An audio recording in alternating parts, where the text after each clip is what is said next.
What's going on, guys? Bowden here, and I've got a little look back really at a mod I did a preview of a while ago. It was DayZ Civilian. Now, a lot of people didn't seem to take kindly to this mod. Basically, it was sort of similar to like Breaking Point or Overwatch, but it didn't really have its own place. It added a lot of buildings, which some of them were really poorly placed, and it just didn't add anything to the immersion. Well, they've now released 2.0 in beta, so me and my brother actually had a look round, explored Chernarus again, and had a little look at the changes which they've made to the mod. So one of the big selling points of DayZ Civilian was the customization of weapons. You could basically add a scope or something like a flashlight to guns like M4s and AK-47s, and they've now added some new guns to that list, stuff like the G3 and the K98. Guns which didn't used to be able to be modified can now be, so it definitely, you can have your own sort of personalised weapon, and it just adds a lot more variety basically, and it works quite well. We did try it out with some guns which found at various barracks around the map, and barracks is something I want to speak about actually, because they've added some barracks to Chernogorsk, which is a little bit, I'm not sure whether I agree with that or not, and we also found some barracks north of Moglievka, so they've done some rebalancing around the map, mainly revolving around military loot. So for example, we went up to Starry and the military tents are now gone, which kind of, I'm not saying it renders Starry useless, I mean it's still quite a good part of the map. It's got the supermarket and it's got some residential houses, but it certainly makes it less of a target for PvP if you're going to be playing on DayZ Civilian.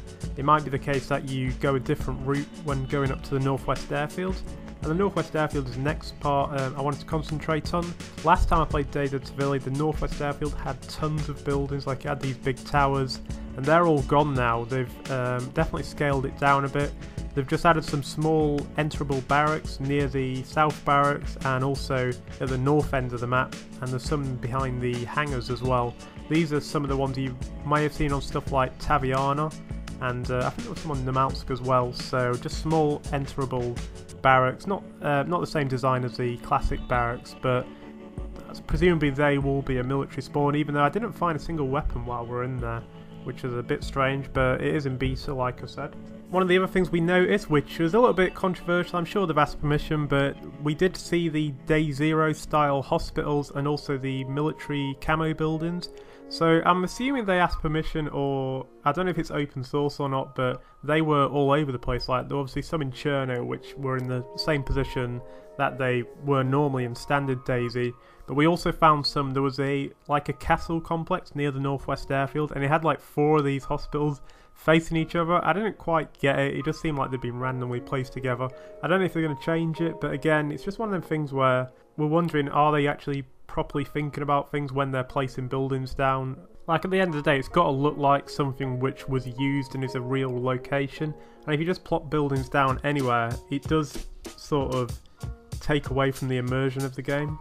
So anyway, it wasn't all bad. I mean, there were some little touches I did like, such as there was like a checkpoint between Plana and like Gorka, and that actually looked quite authentic, minus I think there was a castle there which again looked out of place, but I actually like the idea of a checkpoint. That sort of fits into the zombie apocalypse theme. Like you can imagine like quarantine areas and places you've got to be checked to see if you're infected or not.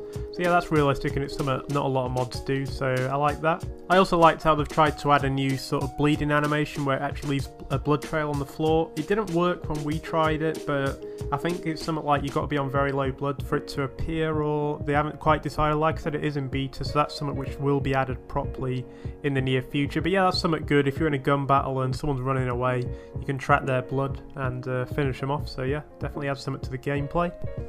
So that's DayZ Civilian 2.0, still in development, still in beta. They're going to add some more stuff. I noticed the Northeast Airfield was pretty bare, so hopefully they'll add something to that, or take away from somewhere else and add to that. That's what it's all about, really, balancing, making everywhere interesting. That's something which I think even DayZ doesn't do a lot of the time, so even though that's still the superior mod in my opinion.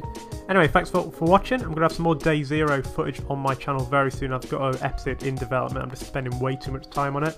I'll also have some 7 Days to Die footage tomorrow, hopefully, and hopefully DayZ Podagorsk will be out as well, so lots coming up on the channel. So thanks for watching, and I'll see you all again very soon.